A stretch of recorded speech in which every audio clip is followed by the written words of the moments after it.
हम सभी ने कभी न कभी तो एक ऐसा सपना देखा ही होगा जहां रोबोट सारे काम करते हों। धीरे धीरे अब सपने हकीकत बनते जा रहे हैं, क्योंकि जापान के एक डिस्ट्रिक्ट में एक रोबोट होटल में हम देख सकते हैं कि भविष्य के कुछ हिस्से कैसे होंगे। टोक्यो की एक रोबोट होटल जहां पर रिसेप्शन, रेस्टोरेंट और अन्य जगह कहीं पर भी लोग काम नहीं करते हैं, रोबोट्स ही पूरी जिम्मेदारी उठाते हैं।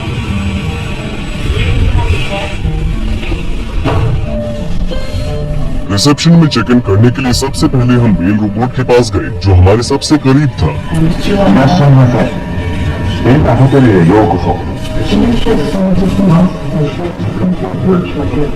जैसे ही फीमेल रोबोट ने हमें बुलाया, हम उसकी तरफ गए। Welcome to Haneda Hotel.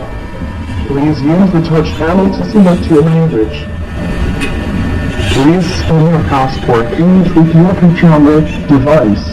Robot द्वारा दिए गए इंस्ट्रक्शन के हिसाब से हमने अपने पासपोर्ट स्कैन किए, डॉक्यूमेंट्स पर साइन किया और फिर रोबोट ने हमें ग्रीट किया और हमारी जानकारी लेने के बाद हमें पेइंग मशीन की तरफ इशारा किया।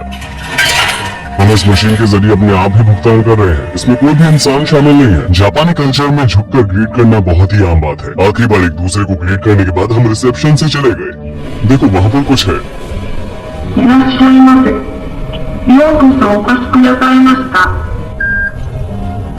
जैसा कि लिफ्ट में लगे हुए इंफॉर्मेशन सेंटर से पता चलता है कि इस होटल में खाना बनाने या कपड़े धोने के लिए भी कोई इंसान मौजूद नहीं है। होटल के रेस्टोरेंट में सिर्फ ऑटोमेट्स होते हैं। आप बिना किसी से बात किए ऑटोमेट से चप्पल और पजामा भी खरीद सकते हैं। यहाँ तक कि लॉन्ड्री भी ऑटोमेट्स द्वारा ही की जाती है।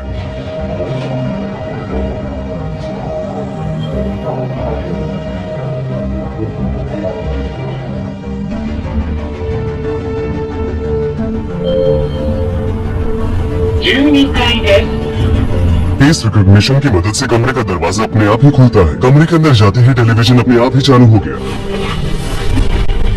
और एसी भी अपने आप चालू हो गया। यह कैबिनेट है। वो क्या है?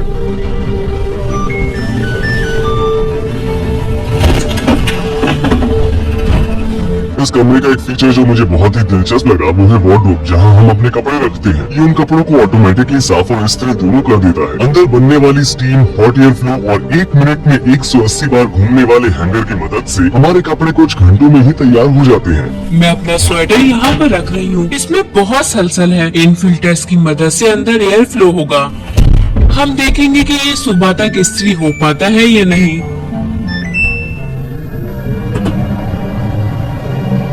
हमारे बगल में ही एक स्मार्ट टेलीफोन और कमरे को कंट्रोल करने के लिए सीरी जैसा एआई रखा गया है। टीवी बंद हो गया।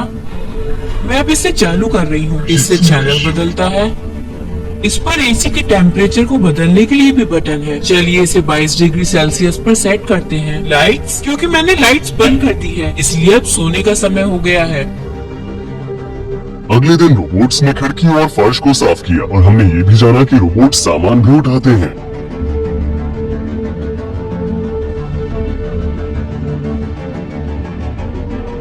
रोबोटिक बिजनेसेस जैसे हैना होटल फिलहाल मनोरंजक अनुभवों के लिए ही है। जब मैंने हैना होटल के विजिटर्स से बात की तो उन्होंने कहा कि रोबोट्स उन्हें किसी इंसानी कर्मचारी की तरह नहीं समझते हैं और उनमें कोई भी फीलिंग्स नहीं है।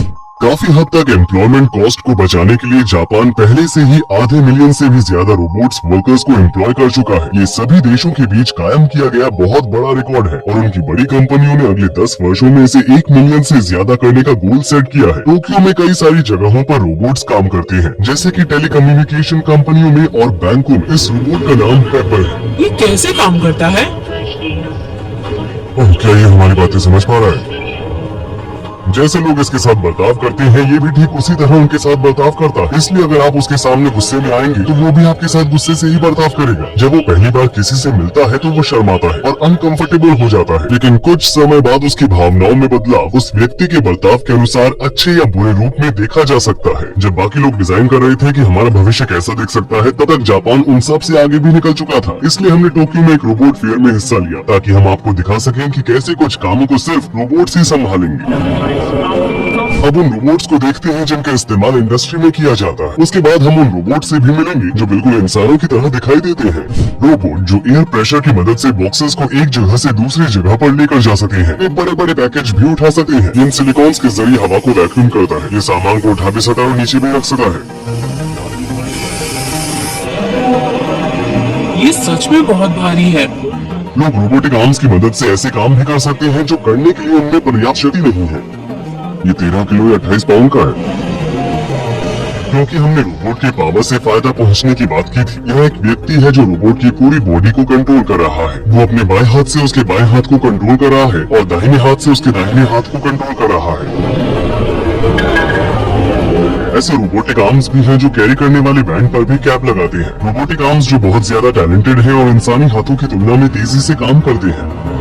यह उन सभी को एक ही ऑर्डर में रख रहा है।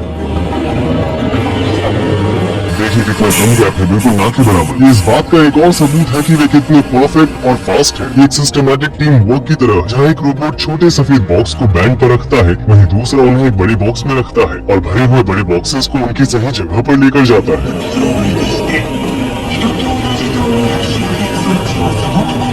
अच्छा, तो बड़ा बॉक्स आता कहाँ से है? पीछे मौजूद एक रोबोट बॉक्स बनाता है और उन्हें बैंड की मदद से दूसरे रोबोट तक पहुँचाता है। वे बिना थके काम कर रहे हैं। इनमें से कई तो इंसानों से भी ज्यादा तेज काम करते हैं।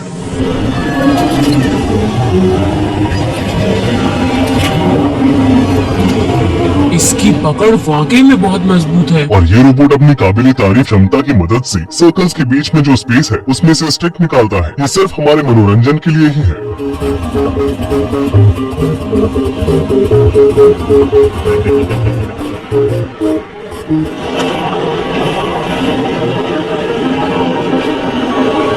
एक ऐसा रोबोट जो हेल्थ सेक्टर में काम करने के भी काबिल है।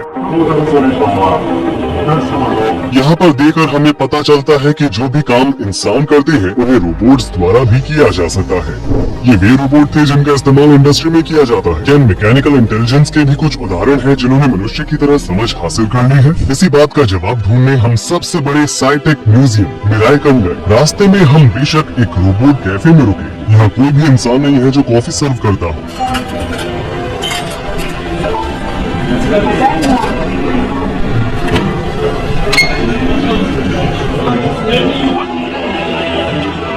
रोबोट कप लेगा और उसमें कॉफी डालेगा।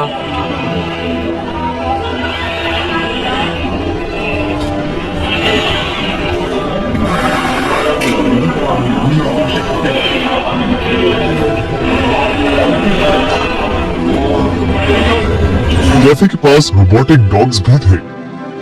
His name Ivo. Just called him and so happy. क्या मैं इसे पकड़ सकती हूँ?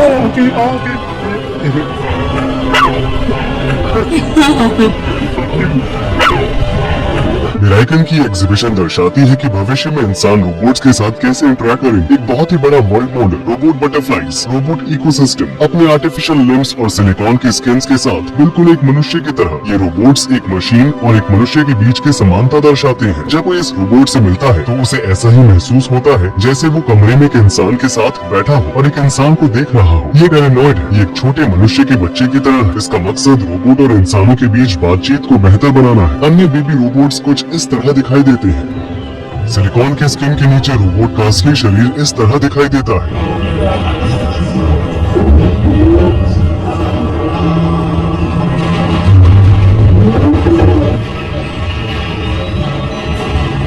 इस रोबोट का चेहरा काफी हद तक इंसानों जैसा दिखता है और ये हमें पूरी तरह से चौंका देता है। हम उसके चेहरे को देखकर इसे भावनाओं वाला इंसान समझकर आसानी से धोखा खा सकते हैं। तुम कैसी हो?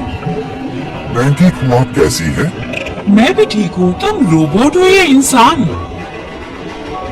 मैं एक रोबोट हूँ। तुम बिल्कुल इंसान की तरह लगती हो। हाँ, मुझे इंसानों द्वारा ही बनाया गया है।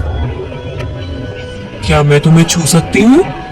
नहीं, क्यों? मुझे इसके लिए डिजाइन नहीं किया गया है।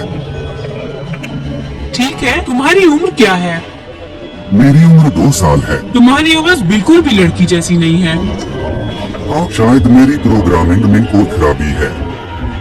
हाँ, शायद कोई तकनीकी खराबी है। हाँ, तुम्हारी आंखें बहुत लाल दिखाई दे रही हैं। आपने ऐसा क्यों कहा? क्या तुम मुझे इधर उधर देख सकती हो?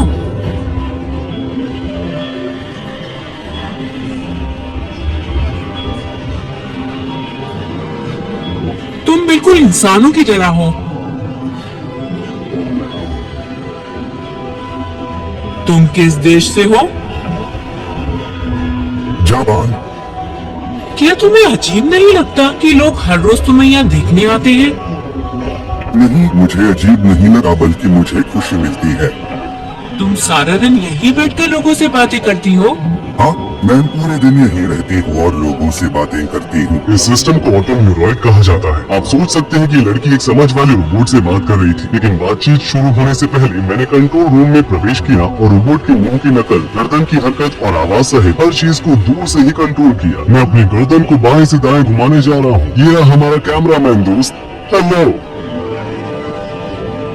इसका नाम पारो है, एक रोबोटिक एलिफेंट सील जिसका इस्तेमाल ऑटिज्म से पीड़ित व्यक्तियों के इलाज के लिए किया जाता है।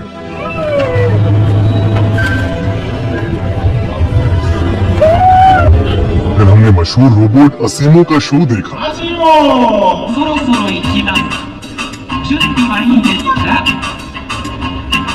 ये 5.6 मील प्रति घंटे की स्पीड के साथ प्लेटफॉर्म पर अपना बैलेंस बनाए हुए तेजी से दौड़ रहा था। इसने हमें बताया कि हमने पृथ्वी को कैसे प्रदूषित किया। 美しい地球の姿を多くの人と共有するための地球ディスプレイです एक पैर पर कूदा, गाना गाया 今日の空は और एक पॉइंट पर रखी गई बॉल पर पीछे कदम लेकर शॉट लिया। ये शो वास्तव में मेरे लिए पर्याप्त नहीं था, क्योंकि मैंने जो इसके बारे में रिसर्च की थी और जो वीडियो मैंने देखे थे वो मेरी उम्मीदों को बढ़ा रहे। असीमो जितना दिखाया गया उससे कहीं ज्यादा अच्छा था। अपनी आंखों में कैमरे लगाकर ये उन लोगों को पहचानता है जो पहले से इसकी मेमोरी में सेव किए गए हैं और उन्हें उनके नाम से पुकारता है।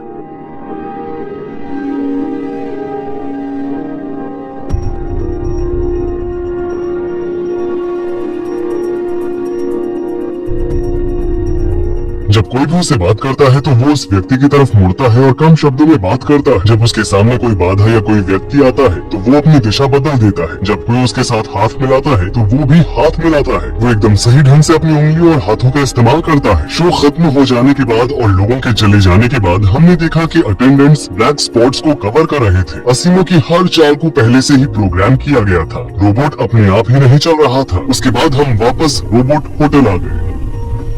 जबकि हम डिजाइन कर रहे हैं कि हमारा भविष्य कैसा दिख सकता है, तब तक जापान इसमें सफल भी हो चुका है। ये देश आज से 5 से 10 साल बाद हमारे निकट भविष्य को दर्शाता है। उम्मीद करता हूँ कि निकट भविष्य में मैं जिंदा रहूंगा। मैं इस देश से एक और वीडियो अपलोड करना जारी रखूंगा, तो बने रहें और मेरे चैनल को सब्सक्राइब करें। रोहित चैनल।